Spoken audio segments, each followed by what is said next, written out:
influence les programmes de boîte de nuit, il leur arrive aussi d'inspirer des choix culturels. Ce jour-là, à la mairie de Paris, se tient les états généraux des élus locaux contre le sida. Jean-Luc Romero a créé et préside cette association. C'est un élu RPR au conseil régional. Jean-Luc Romero, que nous devons soutenir, il est au RPR, personne n'est parfait. Mais l'arrivée d'une nouvelle majorité à la ville de Paris n'a rien changé. Elle continue à verser une subvention à son association. C'est une situation extrêmement difficile dont personne n'a aujourd'hui. Jean-Luc Romero a convaincu un grand nombre gay friendly sur le 2.0. Alors, vous voyez, c'est un exercice délicat pour moi. C'est un exercice délicat pour moi. Je suis pour la légalisation. Chacun fait ce qu'il veut de son corps, mais je suis et serai toujours contre cette idée de d'homosexualité, de fête homosexuelle, de LGBT, etc., etc. Alors, vous voyez, la mairie de Paris est infiltrée par la communauté homo. Et ce n'est pas d'aujourd'hui. Souvenez-vous de Bertrand Delanoë, l'ancien maire de Paris, qui a été remplacé par l'ultrasoniste Madame Hidalgo. Donc, moi, ma question, c'est où se trouve, quelle position pour la diversité? Quelle position aussi pour ces musulmans faisant partie de cette diversité, donc qui intègrent cette diversité? Je vais revenir sur ces propos qui, je pense, vous ne vous arrêtez pas sur ce détail qui est très très important, mais vous en prenez pas plus conscience que ça. Quand je vous dis que la région Île-de-France est l'une des régions les plus riches de France, je ne sais pas comment on peut pas être plus clair dans ses propos. La région Île-de-France est la région la plus riche de France. Ok? D'accord.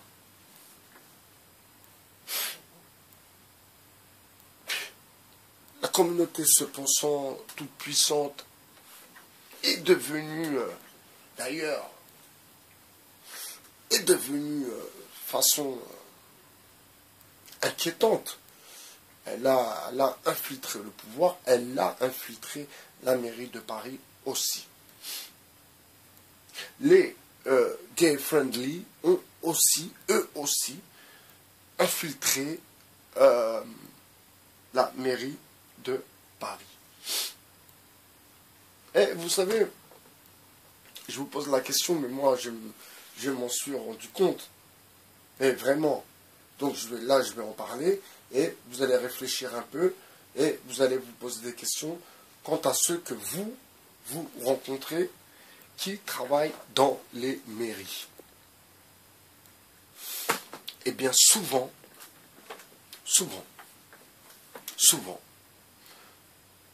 quand je dis souvent, ce n'est pas pour abuser, ce n'est pas pour...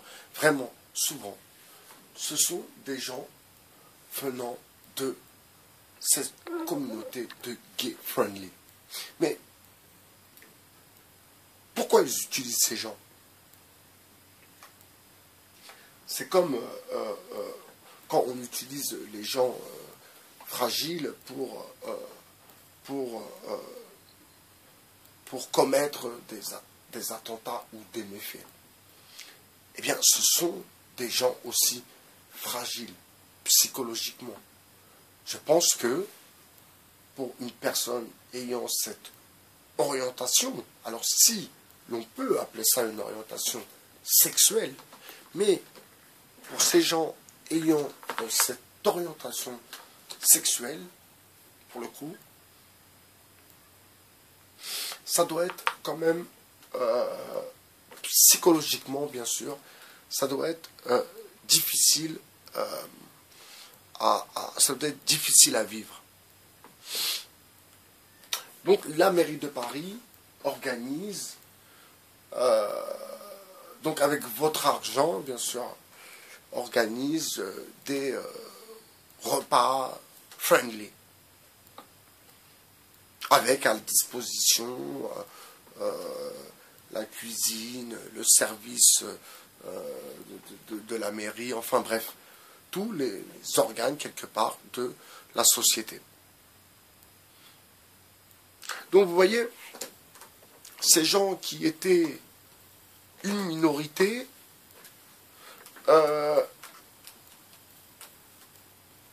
se retrouvent à l'intérieur de la majorité et sont en train de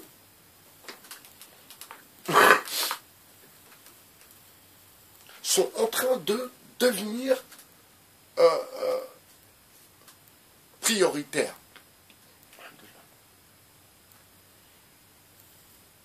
Et pour ceux qui habitent Paris, qui voyez ce que je raconte, si c'est faux, si je suis un menteur.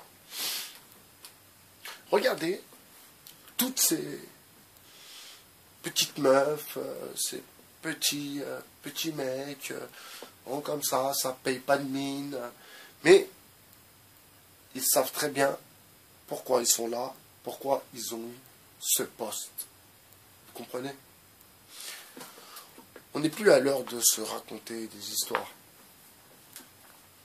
Nous sommes à l'heure, justement, avec ce qui se passe actuellement, nous sommes à l'heure où il faut ouvrir les yeux. Et pourquoi il faut ouvrir les yeux? Il faut ouvrir les yeux pour savoir ce qui nous revient, dans le fond. Ce qui nous revient, oui, dans cet échiquier, social. Vous voyez, je ne parle même pas de politique. Je parle d'échiquier social, excusez-moi. Personnellement, je le répète, c'est la deux ou troisième fois que je le dis, je ne suis en aucun cas intéressé par un parcours politique, parce que, comme Francis Cousin, si vous avez écouté la vidéo, donc il dit que la démocratie, donc croire en la démocratie, c'est tout de suite croire en une manipulation, parce que la démocratie te dit de voir les choses comme ci, comme ça, et donc il y a toujours des oligarques et au-dessus et des petites mains qui travaillent. Vous comprenez? Donc que ce soit Hegel ou que ce soit Marx,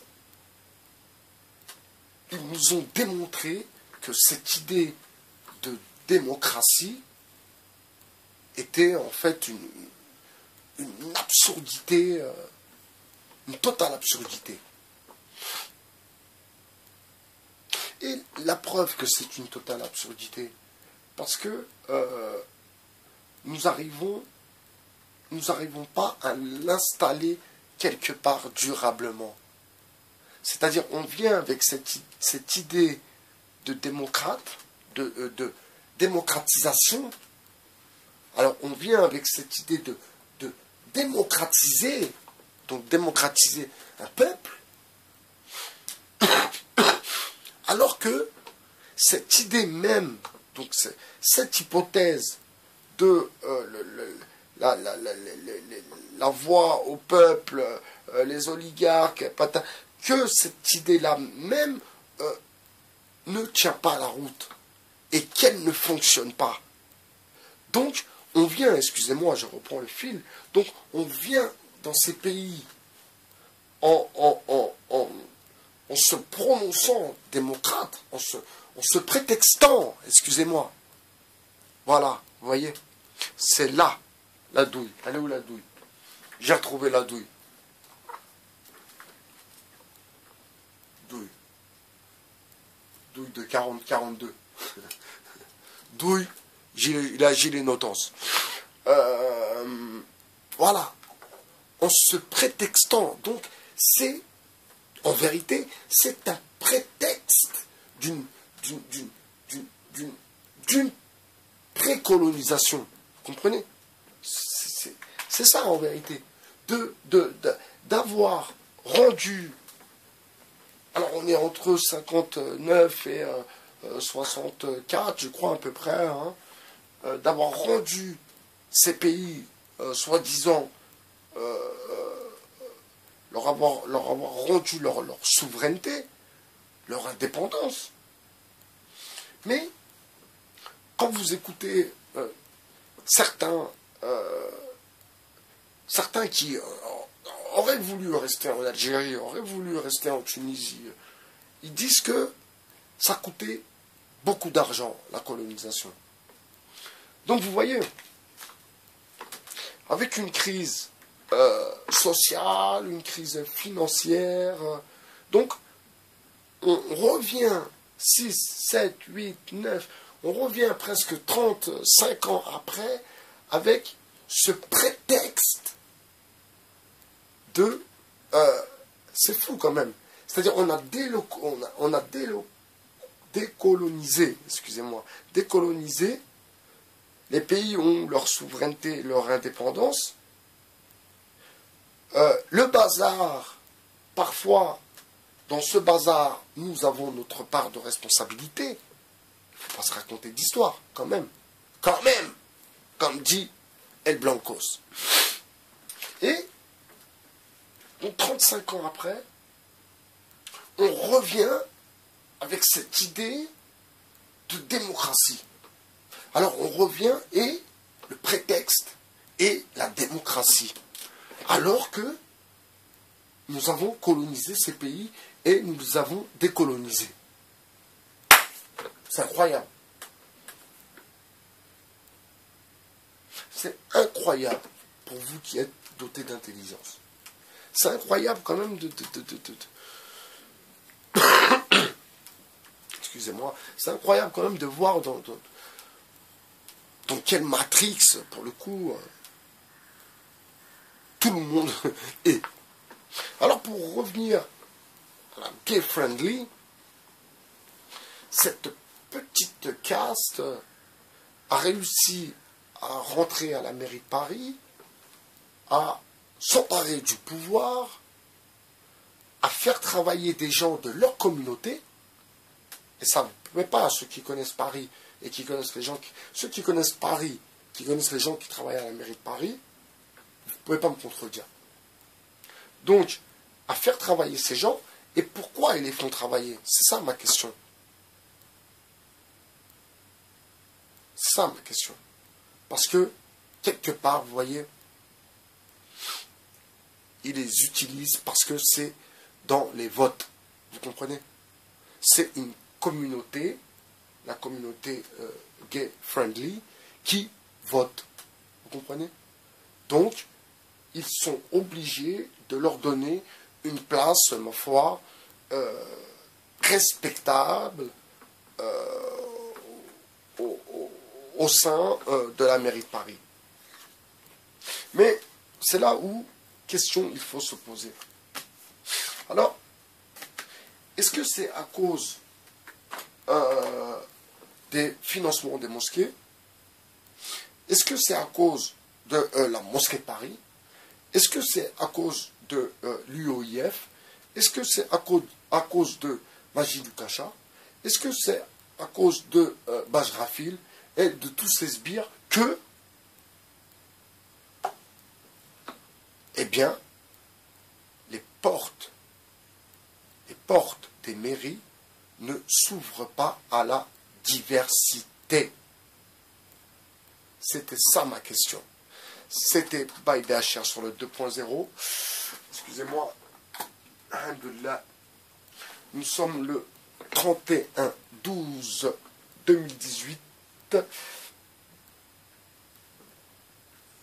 Il est 15 h, l'heure du crime. Hasta luego, amigo.